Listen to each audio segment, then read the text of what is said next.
Hey, what's going on, everybody? It's episode 266 of the Audible Farm Podcast, and this episode is brought to you by the Fort Dodge Fine Arts Association. The Fort Dodge Fine Arts Association believes the arts should be accessible to everyone. So check out their website down below in the description, and make sure you check out their podcast. It's called FDT.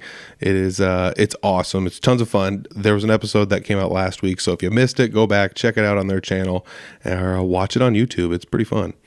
This week is a solo episode. I don't really have a whole lot to say about it. I was under the weather this last week, and I've been trying to at least find the stuff I can use to make some semblance of a remote podcast studio here. So we're trying to gear up to do some remote episodes. I've been talking to some people online, and it's just like I got to get these people back in for podcast episodes. They're doing stuff, and it's fun. So yeah, that's it. Let's get into the episode. It's the Audible Farm Podcast with your host, Peter Stockdale.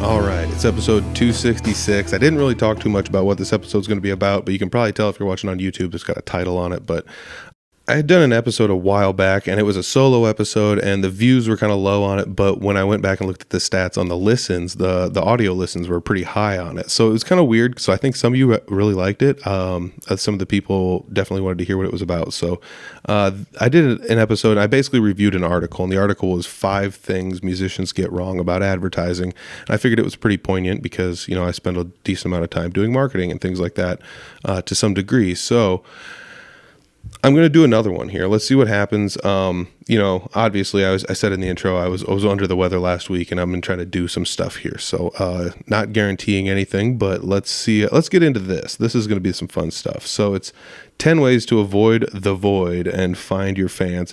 And that's something for musicians I always think we're always kind of trying to do. But at the same time, I said in the last episode, and I do need to heavily qualify all of this with the comment of this all depends on what you want to do with your band. I've been talking to a handful of people about why they're doing what they're doing, and it's just kind of fun to hear why people do what they do, or what they're trying to get out of it, I guess, in the long run. And everybody's trying to get something different out of it, and it's always kind of fun to think about. So some people just want to hang out with their buddies. Some people really just want to play music and they don't worry about anything. Some people want to make a couple bucks. Some people want to make a lot of money. Some people want to try and make it big or get noticed, or some people want to look as professional and polished as possible. And some people want to sound as good as they can. And then, to some degree, you can pick and part out some of these things and be like, I'm some of this and I'm some of this, or whatever it happens to be. So all this stuff I'm going to talk about is qualified with if this is what you want out of it. If you just want to book some dates and make some money and hang out with your friends, maybe some of this qualifies and some of it doesn't. I don't know. So again, take all this with a grain of salt. This is also me reviewing something. And I do want to say that this article does look very AI generated based on just what I can see. But at the same time, I'm not sure. It does not have anybody as the author. So let's go through this and just kind of see what it is. So number 1, make a strong release plan with plenty of lead time. And this is mostly due to if you're going to release your music, don't just kind of be new single tomorrow and then drop it. That doesn't always work the best. And I know that this goes back into marketing or advertising and things like that, but you kind of have to tell people that this thing is happening, and they have to see it multiple times online in order to realize that it's actually going to be a thing. So they talk about different ways you can do that instead of just doing the one thing over and over and over again. So you can try different things. It says different channels, different topics, different types of posts, press release, studio clips, social media posts, and pre-save links, blah, blah, blah, blah, blah. So there's all different stuff you can post to kind of try to get people's attention. You just got to basically find a way to go out there and do that, whether that's posting or not posting as much. Again, try and schedule your posts out to save some time, whatever it happens to be. So there are different ways you can go about doing that, but I don't want to spend too much time on any of these. I'm going to try and make this nice and digestible and short, I guess, as of an episode as I can. But let's kind of just scroll through the next one. It says, define your ideal fan. So this one kind of talks about how do you find music, and then like who would, if you're going to make your music, who would your fan be, and then try to figure that person out. It's almost like reverse engineering. So if you've played enough shows and you can kind of see who likes you, then you just got to find out where those types of people are and then go to those places.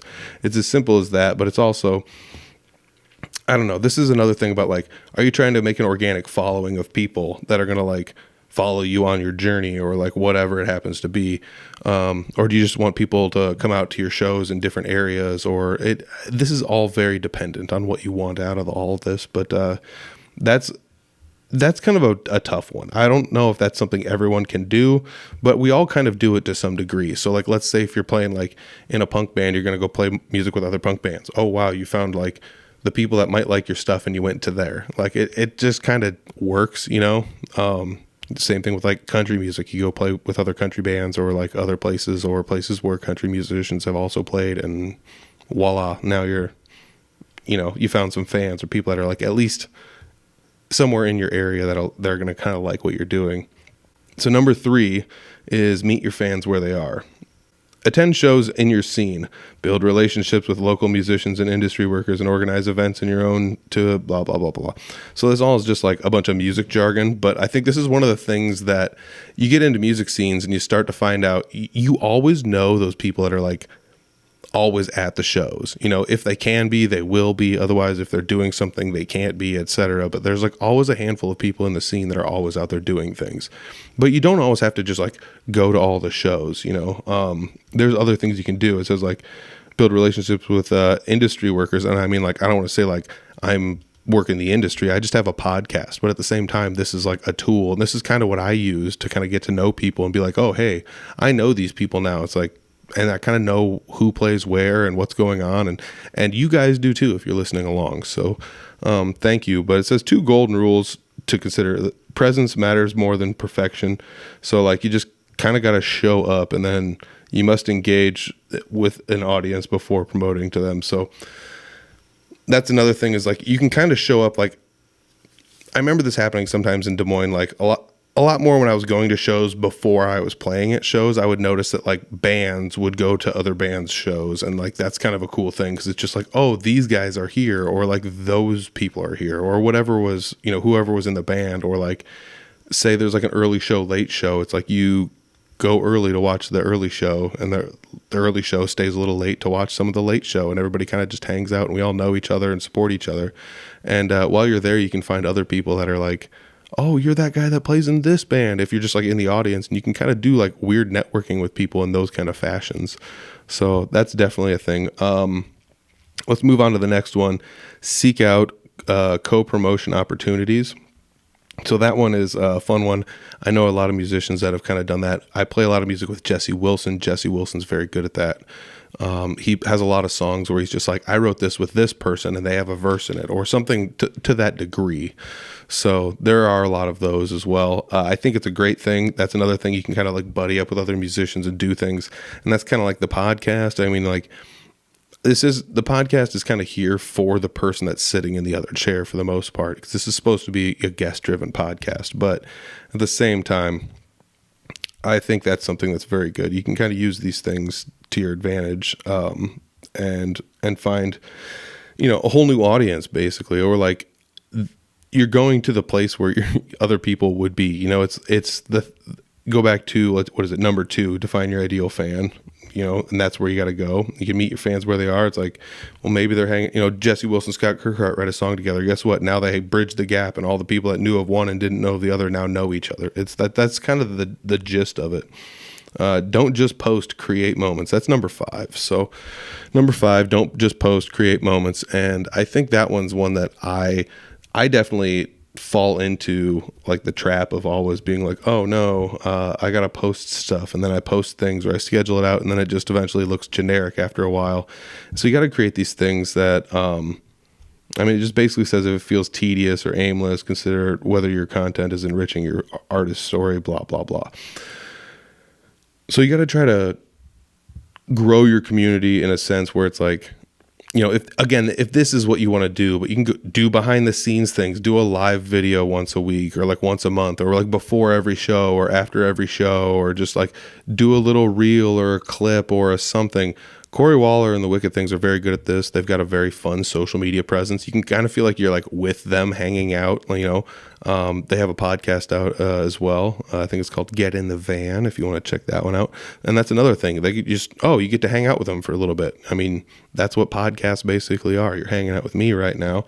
And so you can go hang out with them when you're done listening to this and go check that one out. But yeah, there's things you can do to create moments, and it talks about different things you can do. It's pretty cool. Number 6, build a home base you can control more than socials. So this talks about finding like a landing page or somewhere like website, email list. It says blah, blah, blah. So like this would be like the podcast or whatever. Let's use that as an example. So like I have a website. Most of the time I just say go to the website, but I also have all the other stuff too. So one that I'm a big proponent of, and I'm just going to bring it up here and then we'll move on to the next one, because this is something okay, so it's going to sound weird. If you're in a band, you know what your social media links are. It's not too hard to find your own band. It's not too hard to find your own Instagram or whatever, but it's not always easy for everyone else. So this is going to be the homework, I guess. Some bands I've noticed, and I'm not picking on anyone, if you go back through all of the episodes, like the best organized list of all their social media has been like what I've posted online, because it's like their Facebook doesn't have links to anything else, their Instagram doesn't have links to anything else, nothing links to anywhere. So if I somehow stumble upon one of your pages, I don't know that you have other pages that might exist that I should check out, if that makes any sense to anyone. So what you can do, you're like, I don't want to make a website, I don't want to do all this stuff. So like, here's the trick. It's called Linktree. There's a Linktree link you can make, and it's basically like a website. And you can go, like Audible Farm has one, and it's whatever, Linktree/Audible Farm. But like, that would be the best thing you could have if you don't have a website. Honestly, that's what I would recommend the most. But I also want to say, I mean, that's free. I don't know. Just look it up. It's very simple to use. You just put all your links in there. Here's my Facebook. Here's my Instagram. Here's your TikTok and your YouTube. And you just put other links in there, and you can feature things in there and just make like a nice little free little short mobile friendly website looking thing. Everybody needs one. Y'all need to go get one. If you don't have one, just to have one. So everything's in one location. All of your links to all your social medias and everything. And they all, make sure they all work. Test them. Oh my gosh. So I do a lot of stuff on social media, and it's not always easy to find everyone's social media. And on top of that, sometimes you go places and it's like, oh, I found a Facebook. Here's a link to their Instagram. Doesn't work. Or like you're at their YouTube and it's like, here's a link to the Twitter. Doesn't work. Or X, excuse me. But like, there's a lot of that goes on. And I know that it's tough to do all this stuff, but I guess like this is probably the best advice of the whole podcast is on this number 6 here. So it just take a little bit of time. That's like your homework this weekend, is go make sure you find all your links, make sure they all work. Just, can you get into your band's email, or does your band have an email? Can you get into the YouTube? Do you know how all that works? Like the last episode I talked about different ways you can kind of zhuzh up your YouTube channels and things like that. But like, yeah, just make sure you have a place where everyone can go to find you. If you just use Facebook, tell them to go to your Facebook, but make sure your Facebook has links to everything else. Right there on the page, you can just add them in. I don't know how else to say it, but like, I don't know. We can get into like how you can actually change pages to make them easier to find at a later date. But yes, make a home base. And if you don't want to do the Linktree, if you don't want to do whatever, just again, Instagram, find one social media that you use and have that be like the quote unquote home base. Send everybody there all the time. Treat it like a website. Treat that like your website, if that's going to be the thing. And if you want to go out there and have a free little website doodad, Linktree. I just can't say it enough. Linktree. Go check it out. Anyways, on to the next one. Number 7, experiment with targeted ads and test to scale. Okay, so we kind of talked about this one in the last one. Targeted ads, it's a thing, whatever. Social media ads work. You just have to do them a little bit and figure them out. And if you don't know how to figure them out, then you could probably Google it. But at the same time, it's going to be different for everyone. And that's the trick. That's the tough part. But at the same time, if you can figure it out, there is usually a pretty good return on investment most times. So anybody that has used a targeted ad or sponsorships or things like whatever they call them, sponsored posts, whatever you want to refer to them as, paid promotion on social media, if you've used it, comment below, let me know how it worked. I'm curious to see what you guys have to say. If you're on YouTube, comment, whatever, post it somewhere on the social media, whatever. But if you've used any of that, I want to know if it works, because the last time I talked about it, I was like, nobody's going to know what I'm talking about. And I had two people came up to me and were just like, yes, like I noticed it worked when I did XYZ. And it's like, see? And, that's the other thing is like, you could just ask around to find somebody that's already done some of this stuff and figure out how they're doing it. And then just kind of ask them to help or copy them or whatever, All right. Number 8, harness the power of short form video. Boom. This is the thing that has been just absolutely skyrocketing some of my YouTube channels that I help manage at work. And that's these short form videos. They're not always fun to make. They're not always easy to do. They take time. And that's, nobody wants to take time doing all this stuff. And I get it. But like, if you have the time and you want to make the time, make some short form videos. That's probably the best thing I can say. We all have different things like in some capacity that we do that could actually just yield these short form videos to us. You have a phone, film something vertically, save it, boom, short form video. If you want to edit it a little bit, you can use, you can be goofy and use your Snapchat and then just save that thingy and then upload it. There's different ways you can do this. It doesn't always have to be perfect, but this can also tie back into whatever the other number was. Number 5, don't just post, create moments.